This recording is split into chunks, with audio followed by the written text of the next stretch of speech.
guys, thanks for making your way back to the channel. Hope everyone's having an awesome Father's Day. I was planning on going to a race today at St. Thomas Dragway, back of the track. It's put on by Pro Street 519. It's the same race we went to about a month ago. As you can see, I still don't have any shocks. So I think 2 weeks ago I put out the last video. I shipped them out on Monday. They got there on Tuesday. Wednesday afternoon, the guy called me. They were all done. He was shipping them back. He sent me tracking number, everything.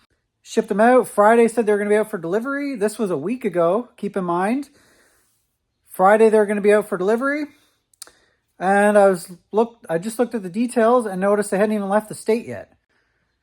So for some reason they got re-delivered back to his house. I don't know if he had something messed up with the address. I don't know what was going on with it. I called him. He said he'd look after it. Called me back and said FedEx can't deliver to my house.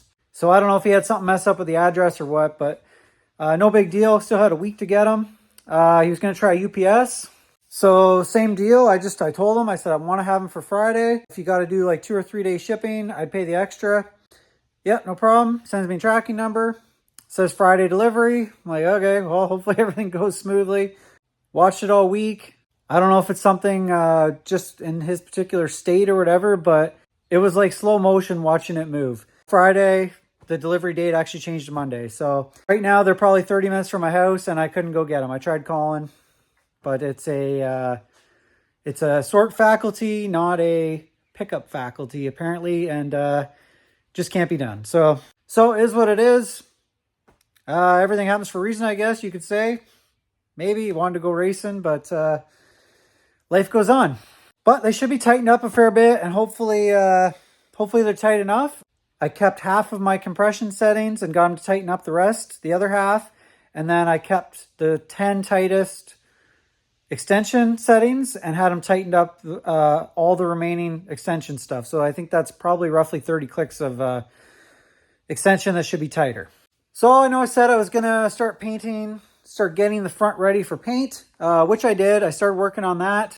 So I got all the gaps and everything done on the driver's door, front and back. So that looks pretty good.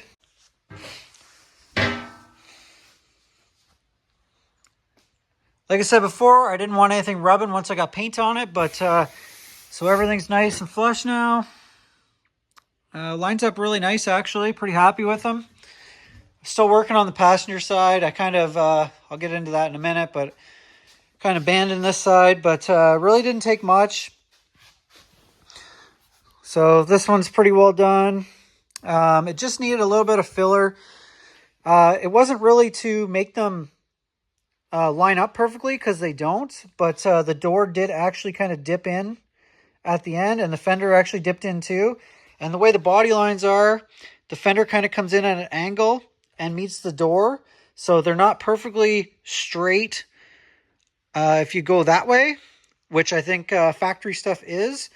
But anyway, it's not a big deal. Lines up nice. Both sides are the same. So I just got to primer that one, and I still got to just open up this rear gap a little bit, but it's looking really good. Really happy with it. I think it's going to look pretty decent once I get going and everything. I am going to start doing the wheel wells next because that's the next roughest thing. Both sides. The remainder of the doors and front clip are actually pretty straight. A few little kind of dips here and there. Probably hard to tell in this light, but like right there, you can kind of see there's a bit of a dip. But for the most part, these things are actually really straight. Really happy with them. So what I'm going to do is just kind of slowly pick away at sections instead of just going at it all out right now. Unfortunately, I kind of got this, I'm not going to say dumped on my lap because I did volunteer to do it, but a friend of mine's truck, actually, it was like a lawn ornament when he bought it, and someone had kind of put the body and stuff all together and basically just used it for taking pictures. It had like an orange paint job, and it was just kind of slapped together, but we put a whole drivetrain in it. It's got a 4.8 with a 5-speed manual tranny, 12-bolt rear end, and he just basically just drives around in it. It's nothing special. I usually paint stuff for him, but I I don't have a good spot to paint stuff, and I really don't like painting stuff anymore. It just makes too big of a mess. So he really was trying to keep this out of here, which I do appreciate. Found someone on Marketplace to paint this, and it's probably one of the worst paint jobs I've ever seen. So I don't think that this guy knew what a sanding block was. I don't think he bought enough paint to actually do this job, because if you look on the inside here, everything is see-through. It's probably hard to tell in this light, but you can still see all the orange through the paint. You can see it all through there. Like, it's basically see-through. So I'm assuming he just didn't buy enough paint, but there's parts on the truck that I can barely say this without laughing, but that aren't even painted. Inside the tailgate didn't get painted. Guess he didn't have enough. And I don't know why you wouldn't just take this one nut off and remove the chain instead of half painting it and getting the orange chain in the way of your paint job. But yeah, different strokes for different folks, I guess. Basically going to redo the whole thing. He didn't do any body work, and this thing's not a show truck, but it does need a little bit of work. And I think if you're going to invest the money into putting some paint on it, you might as well straighten out a few things. So like I say, a friend of mine's truck. Hate seeing people get screwed for people that have no clue what they're doing. I don't care if you want to do this stuff on your own, but you really should not be charging people money for this kind of stuff and claiming to be a professional.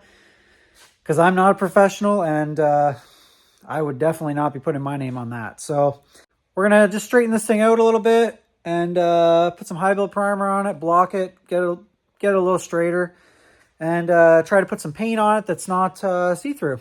So sorry guys, not much news in the no prep kind of scene, but shocks should be here tomorrow, so I can at least get the car back together. The only thing I really need to do to the car is I'm going to change the oil, and I might drop tranny fluid, just change that. But I've got some pretty decent tunes figured out what I want to try and get the car running.